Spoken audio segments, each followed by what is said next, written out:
귀한 능력이 되게 해주시옵소서. 예수님 이름으로 기도합니다. 아멘.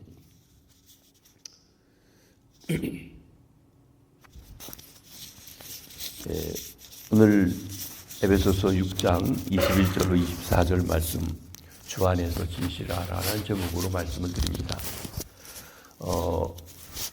에베소서 전체가 6장밖에 없는데 34번에 걸쳐서 여러분과 말씀을 나눴습니다. 어떻게 보면 너무 자세하게 이 말씀을 드려서 좀 지루할 수도 있었지만 마지막 시간입니다. 마지막 시간에 사도 바울은 그가 쓴 이 에베소서 편지를 가지고 에베소 교인들을 찾아갈 두기고를 소개하고 추천하는 말씀으로 시작합니다. 그리고 이 편지를 받아 읽게 될 에베소 교회를 위해서 다시 한번 축복 기도를 합니다. 우리는 여기서 하나님의 구원 역사로 시작된 새로운 인류 공동체인 교회의 참모습이 진실함이다. 진실한 두기고 진실하다. 또 성실함이라고 하는 것을 보여주고 있습니다. 또한 하나님의 언약 공동체인 교회가 살아가기 위해서 꼭 필요한 것은 하나님께로부터 오는 평안, 믿음을 겸한 사랑, 그리고 은혜임을 보여주고 있습니다. 우리의 삶은 하나님의 은혜로 시작해서 하나님의 은혜로 끝난다. 은혜 아니면 살아갈 수 없는 것이 우리 인생임을 말씀해 주십니다. 우리는 본문에서 신실한 주님의 일꾼들을 봅니다. 먼저 신실한 주님의 일꾼은 사도 바울 자신입니다. 바울은 30여 년 가까이 세월 동안 목숨을 아끼지 않고 주님과 복음을 위해서, 교회를 위해서 헌신적으로 수고했습니다. 그 바울의 여정을 보면 주일날 목사님도 말씀하시지만 그 수만 마일 되는 데를 말 타고 다니면서 복음을 그렇게 전했습니다. 그것도 순조롭게 잘 환영하는 것만 아니라 어떤 데는 너무 매도맞고 고생당하고 옥에 갇히고 했습니다. 지금도 복음을 증거하는 일로 인하여서 어려운 일을 겪고 있는 것입니다. 그렇지만 그 수고한 대가로 편안한 여생을 보내기보다는 나이 많은 노인의 몸으로 로마 옥에 갇혀서 어떤 일이 어떻게 진행될지 모르는 그런 상황 속에 있게 된 것입니다. 인간적으로 생각하면 고난 중에 있는 노사도 바울 자신이야말로 위로가 가장 필요한 사람이라고 할 수 있을 것입니다. 그럼에도 불구하고 사도 바울은 자기 자신의 위로를 구하지 않습니다. 오히려 에베소 교회 성도들이 자신이 옥에 갇힌 일로 인하여서 염려할까 봐 그들을 위로하려고 하는 것입니다.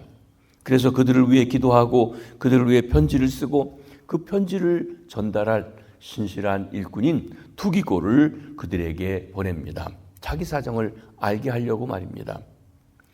바울 사도는 옥에 갇혀 있으면서도 교회를 염려합니다. 성도들을 우선적으로 생각합니다. 여기 사도 바울이야말로 주님의 신실한 일꾼이다. 정말 우리가 주님 앞에 신실한 일꾼의 모범을 이야기하면 바울을 이야기하지 않을 수 없는 그런 모습인 것입니다. 두 번째 두기고도 신실한 주님의 일꾼입니다.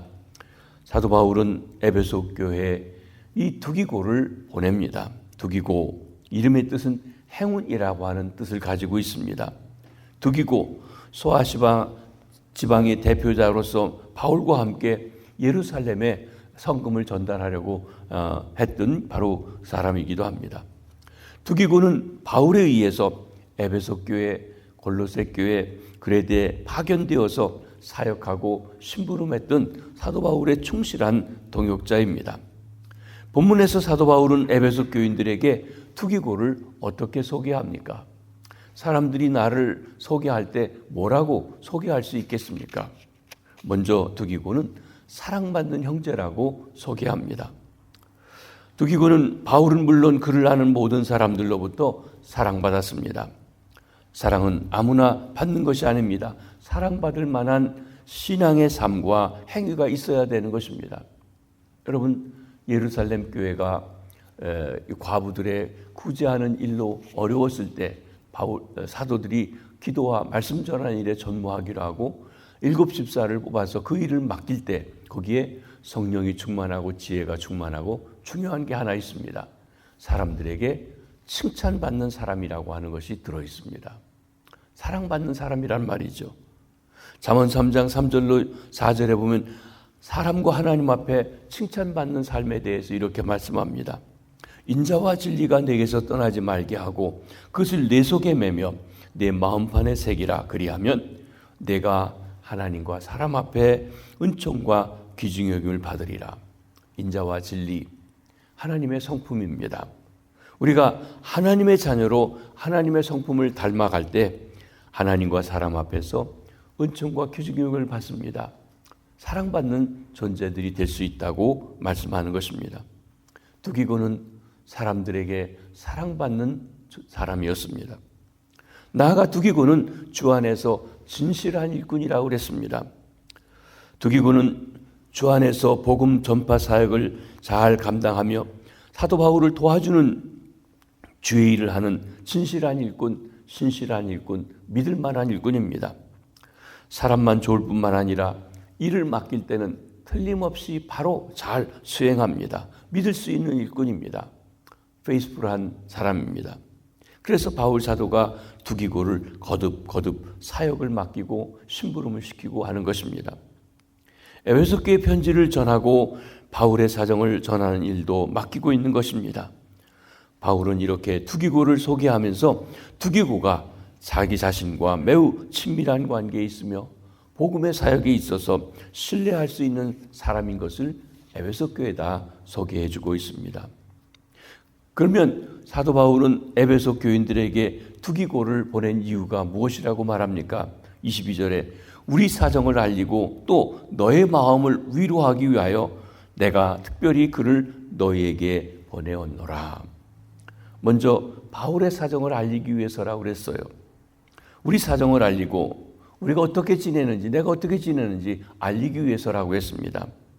여러분, 에베소 교인들이 사도 바울이 로마 옥에 갇혔다는 소식을 듣고 근심합니다. 고생은 안 하는지, 그 모습은 어떤지, 삶의 용기를 잃어버리지는 않았는지. 그래서 사도 바울은 두기고를 보내서 비록 자신이 옥에 갇혀 있을지라도 그 현실을 통해서 오히려 옥 밖에서는 만날 수 없는 사람들에게 복음을 증거하고 당시 세계 중심지인 로마에 복음을 전파하고 있음을, 당당하게 하고 있음을 알리려고 하는 것입니다. 그래서 근심 걱정하지 않고 있도록 알리려고 한 것입니다. 그 결과로 에베소 교인들의 마음을 위로하기 위해서입니다. 또 너의 마음을 위로하여 내가 특별히 그를 너에게 보내었도나. 바울 사도는 비록 옥중에 있었으나 주 안에서 가진 비전을 나눔으로써 그를 염려하는 에베소 교인들의 마음을 위로하고 용기를 북돋워 주었던 것입니다. 두기고는 바울과 함께 사역하고 있는 자로서 사도 바울의 모든 사정을 잘 알고 있었습니다. 그래서 바울을 위해 염려하는 에베소 교회 성도들에게 위로할 사명을 가지고 떠난 것입니다. 여기 우리가 살아가면서 나도 위로를 받아야 할 때가 있겠지만 남들을 위로하고 격려하고 세워주는 것입니다. 그렇습니다. 때로 이 세상 살아갈 때 마귀가 우리에게 염려하고 근심하고 또 용기를 잃고 살아가게 할 때 바로 그들을 위로해주는 역할을 하라고 하는 것입니다. 옥에 갇힌 사도를 대신하여 에베소 교회 성도들의 마음을 위로한 두기고 헌신적인 수고입니다. 요즘같이 비행기 타고 잠깐 가는 게 아니라 먼 길을 때로는 기껏 가야 배를 타고 가는 그 길을 그는 마다하지 않고 기꺼이 가서 그 사역을 감당했던 것입니다. 그래서 사도 바울의 사역이 아름답게 결실했던 것입니다. 천하에 어디서든지 에베소서를 읽든지 골로새서를 읽을 때는 이 두기고의 헌신적인 사역에 대해서 기억하게 해주시는 것입니다.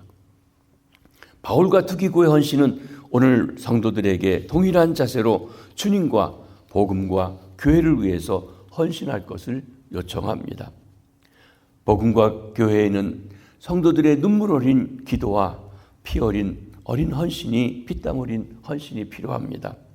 특별히 사명으로 부름받은 사역자들뿐만 아니라 우리 모든 성도들이 바로 자신을 위해 사는 사람들이 아닙니다.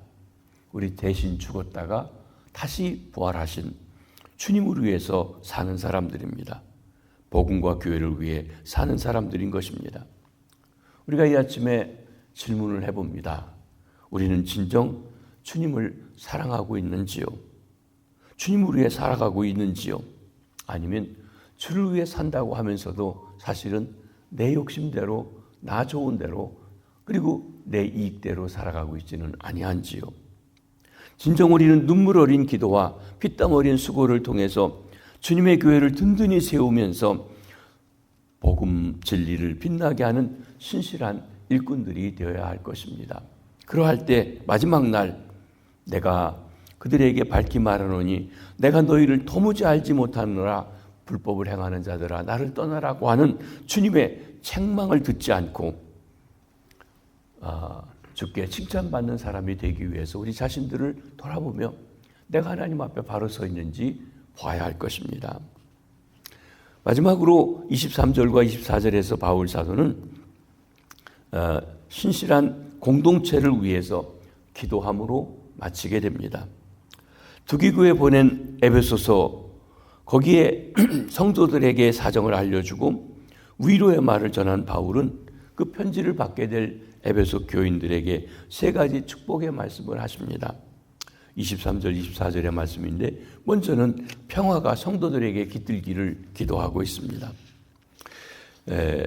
아버지 하나님과 주 예수 그리스도께로부터 평안과 믿음을 경한 사랑이 형제들에게 있을지어다. 우리 주 예수 그리스도를 변함없이 사랑하는 모든 자에게 은혜가 있을지어다. 여기 평안, 그리고 믿음을 경한 사랑, 나아가 은혜 세 가지를 말씀하신 것입니다. 평안, 여기 평안이라는 것은 개인적인 것이며 내적을 의미하는 평안보다는 오히려 서로의 관계를 얘기한 평화롭게 하는 평화가 더 적합할 것 같습니다. 예수 그리스도는 유대인이나 이방인을 하나가 되게 해서 하나의 인류, 하나님의 자녀가 되게 하셔서 서로 간의 관계를 평화롭게 하셨습니다. 또 이들은 한 몸으로 하나님과 화목하게 하셨습니다. 이렇게 해서 예수 그리스도는 우리의 평화가 되신 것입니다. 에베소 교회 성도들은 사도들에게서 평화의 복음을 듣고 그리스도를 믿음으로 그리스도께서 이루신 평화를 경험하게 되었습니다.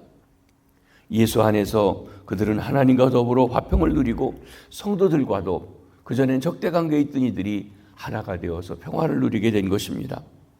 그러나 세상에서 그들이 누리는 평화는 제한적일 수밖에 없습니다. 비록 그리스도께서 십자가를 통해 완전한 평화를 이루셨을지라도 우리가 세상에서 육신을 입고 살아가는 동안 평화를 온전하게 다 누리지는 못합니다. 허물과 죄로 하나님과의 관계가 깨어지기도 하고 좋았던 사람과의 관계에서도 심각한 문제가 대두되기도 하는 것입니다. 하지만 성도들은 새로운 인류로서 평화의 공동체를 이루어야 합니다. 세상을 향해 하나님의 평화를 드러내는 사명을 감당해야 하는 것입니다. 이 사명으로 해서 하나님과 더불어 누리는 평화가 필요합니다. 성도와 함께 나누는 평화의 교제가 또 더 온전해지도록 해야 하는 것입니다. 따라서 바울 사도는 하나님 아버지와 주 예수께로부터 오는 평화를 구하고 있는데 이것은 성도들이 평화를 더 온전하게 풍성하게 체험하고 누리게 해달라고 하는 것입니다. 그렇습니다. 우리도 그 평화가 늘 항상 더 깊이 우리의 삶 속에, 가정 속에, 교회 속에, 공동체 속에 누리게 되시기를 바랍니다. 두 번째로는 믿음을 겸한 사랑이 성도들에게 있기를 간구하고 있습니다. 여기 바울 사도가 구하는 사랑은 성도를 위한 하나님의 사랑보다는 성도들 자신의 사랑을 말씀하고 있습니다. 본문의 사랑이 믿음과 함께라는 말이 등장하고 있는 점에서 더욱 그렇습니다.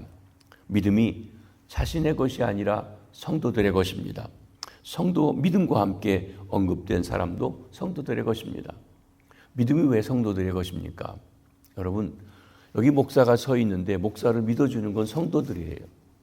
내가 믿습니다 아무리 해도 상대방이 우리를 불신한다면 믿음이 없는 것이죠. 그러니까 나는 신뢰받을 행동을 하고 그들은 그 행동을 보고 믿어주는 일을 하는 것은 성도들이라고 하는 것입니다. 그처럼 사랑도 그렇습니다. 바울 사도가 믿음을 겸한 사랑이라고 표현한 이 말의 사랑이 믿음에서 비롯되기 때문에 그렇습니다. 또한 믿음은 반드시 사랑을 수반합니다.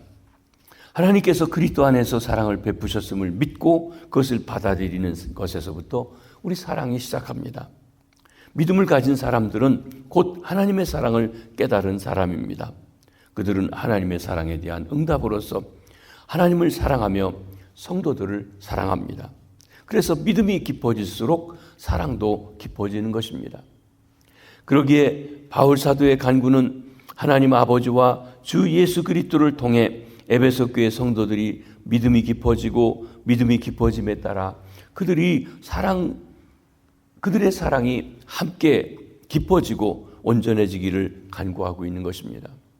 그런데 우리가 에베소서 1장 15절로 16절에서 사도 바울 선생님께서 에베소 교회 성도들이 믿음과 모든 성도를 향한 사랑을 소유하고 있다고 이야기하고 있습니다. 그렇게 믿음과 사랑이 있다고 얘기했는데 왜 여기도 그 사랑이 깊어지길 기도할까요? 그렇습니다. 지금 그들이 가진 믿음과 사랑도 칭찬할 만한 것이지만 하나님께 감사할 만한 것이지만 그 수준에만 머물러 있어서는 아니 된다는 것입니다. 우리의 믿음과 사랑은 더 온전해져야 되며 더 깊어져야 합니다. 우리 시온교회가 성도들의 교제와 사랑의 교제와 분위기가 좋지만 늘 항상 더 좋은 사랑의 교제가 이루어지고 서로 신뢰하는 일들이 필요하다는 것을 말씀하는 것입니다. 그래서 우리가 서로 사랑하기를 하나님께서 그리스도 안에서 우리를 용서하신 것 같이 하라고 하십니다. 그리스도께서 우리를 사랑하신 것 같이 우리도 사랑 가운데 행하라고 하신 것입니다. 마지막 세 번째로는 하나님의 은혜가 공동체 위에 임하기를 간구하면서 서신이 마쳐집니다. 우리 주 예수 그리스도를 변함없이 사랑하는 모든 자에게 은혜가 있을지어다. 축복을 마지막에 비는 것, 은혜를 기원하고 마치고 있습니다. 은혜, 평화와 함께 에베소서의 특징을 나타내는 것입니다. 사실 하나님 앞에 축복을 구할 때 은혜와 평화가 있기를 구한다. 이 두 가지가 중요한 거죠. 하나님의 은혜로 말미암아 샬롬을 맛봅니다. 하나님의 통치를 맛봅니다. 그 두 가지입니다. 하나님과 사람들 사이의 화해를 뜻하는 평화는 예수 그리스도의 위대한 업적이고 은혜는 예수 그리스도께서 그 일을 행하신 이유이자 방편이기 때문에 그렇습니다. 본래 은혜란 자기 아들의 죽음을 통해서 죄인들을 구원하신 하나님의 희생적인 사랑을 일컫는 말이었습니다. 영원히 형벌을 받아 마땅한 죄인들을 구원하시려고 하나님께서 죄 없는 하나님의 아들 독생자 예수 그리스도를 이 땅에 보내시고 십자가에 달려 죽도록 하신 것입니다. 우리는 이 하나님의 은혜로 구원받았습니다. 그러나 하나님의 은혜, 즉 아무 자격이 없는 사람에게 베푸시는 특별한 호의로 받은 구원 이후에도 우리는 은혜가 지속적으로 필요합니다. 한 번 은혜 받았으면 끝나는 게 아니라 지속적으로 더 큰 은혜가 필요합니다. 그래서 히브리서 기자가 우리에게 이렇게 말합니다.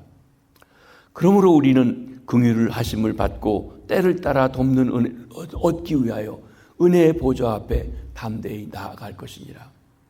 은혜의 보좌, 쉬운 자, 지성소입니다. 하나님의 임재 앞에 나가는 것이에요. 예배할 때 하나님의 임재 앞에 나가는 것이기도 합니다. 그래서 늘 하나님의 그 은혜를 얻기 위해서, 때를 따라 얻기 위해서 우리가 하나님 앞에 나아가는 일을 행해야 된다 말씀하는 것입니다. 본문에서 우리 주 예수 그리스도를 변함없이 사랑하는 모든 자에게라고 표현한 것은 에베소 교회 성도들에게 그리스도를 지속적으로 사랑하라는 것입니다. 지금 기독교가 박해를 당하고 죽음의 위협이 다가올 때도 목숨을 걸고 목숨을 들여서라도 주님을 사랑하는 지속적인 사랑을 하나고 그에게 도전하고 있는 것입니다. 그들은 이미 그리스도의 사랑을 체험했습니다. 사랑을 받은 자로서 우리는 지식을 뛰어넘는 그리스도의 사랑을 깨달아야 하며 또한 그리스도를 사랑해야만 하는 것입니다. 예수 그리스도에 대한 성도들이 가져야 할 사랑은 영원한 사랑이요 불변한 사랑입니다.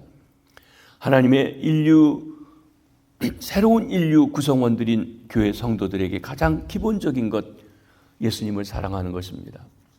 목회자에게도 목회한다는 것이 무엇인가? 주님 사랑하는 것입니다.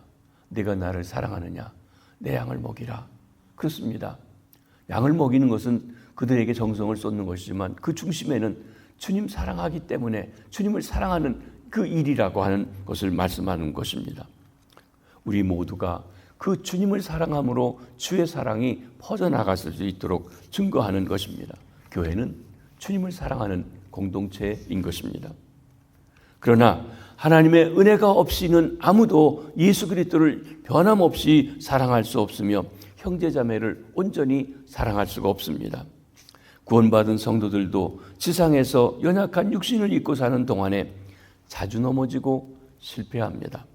그래서 바울 사도는 서신의 앞머리에서도 하나님의 은혜를 구했고 서신의 끝에서도 하나님의 은혜를 빌고 축복하고 마치고 있는 것입니다. 우리 성도의 개인적인 삶은 물론이고 성도의 공동체, 교회도 하나님의 은혜로 시작해서 하나님의 은혜로 끝난다고 말할 수 있을 것입니다. 하나님께서 불완전하고 연약한 성도들을 불쌍히 여기시고 도와주실 때, 은혜 주실 때 비로소 우리는 예수 그리스도를 온전히 사랑하고 주 안에서 형제자매를 사랑하고 서로 용납할 수가 있는 것입니다. 또한 하나님께서 은혜 주실 때 우리는 성령께서 하나 되신 것을 지키며 거룩한 삶을 살면서 하나님의 새로운 인류의 영광과 아름다움과 평화를 온 세계에 드러낼 수 있는 것입니다. 우리 시온교회를 통해서 하나님의 구원 역사를, 거룩한 삶을, 평화를 그리고 영광을 드러내는 아름다운 교회가 되시기를 바랍니다. 에베소서 경회를 마치면서 에베소 3장 20절 21절 말씀을 아주 좋아합니다. 거기 이런 말씀이 있습니다. 하늘과 땅에 있는 각 족속에게 이름을 주신 하나님 아버지 앞에 간구한다고 말씀하셨는데 뭐라고 간구하십니까? 우리 가운데서 역사하시는 능력대로 우리의 구하는 것이나 생각하는 모든 것에 더 넘치도록 능히 하실 이에게 교회 안에서와 예수 그리스도 안에서 영광이 대대로 무궁하기를 원하노라. 그렇습니다. 우리 구하는 것이나 생각하는 것에 넘치도록 능히 하신 하나님, 그 하나님이 우리의 삶을 통하여 교회를 통하여 영광 받으시는 삶들이 되시기를 바랍니다. 기도하겠습니다. 주님, 오늘 우리에게 주신 말씀을 통하여 우리의 삶이 주님 앞에 드려지게 하시되 우리가 주의 은혜를 받고 주의 사랑을 받은 자로서 신실한 일꾼으로 주님 앞에서 충성을 다하는 일꾼들 다 되게 도와주시옵소서. 그리고 아버지 하나님이여, 주의 은혜를 저희들에게 허락하여 주셔서 은혜 가운데 늘 살게 하시고 은혜 아니면 살 수 없음을 깨달아 알게 하시옵고 우리 믿음의 사랑을 더하여 서로 하나님이여 풍성한 사랑으로 살게 하시며 교회 공동체가, 가정이, 이 사회가 진정한 하나님의 다스림 속에 평안을 맛보는 귀한 삶이 되게 해 주시옵소서. 하나님, 오늘도 우리에게 주신 삶의 터전에서, 일터에서, 가정에서 주의 영광을 돌리며 주님을 사랑하며 사랑을 나누며 평화롭게 살아가는 귀하고 복된 주의 백성들 다 되게 해주시고 일터에, 가정에, 그리고 학교에 가는 우리 자녀들, 손주들 축복해 주시고 병상에 있는 환우들, 암과 투병하시는 분들, 심장이 약해서 또 연로해서 고생하시는 분들 하나님 은혜 가운데 붙잡아 주시고 치료해 주시고 승리의 하루가 되게 해 주시옵소서. 모든 것 주께서 영광 받으시는 귀한 삶 되옵소서. 예수님 이름으로 기도합니다. 아멘. 자유롭게 기도하십니다.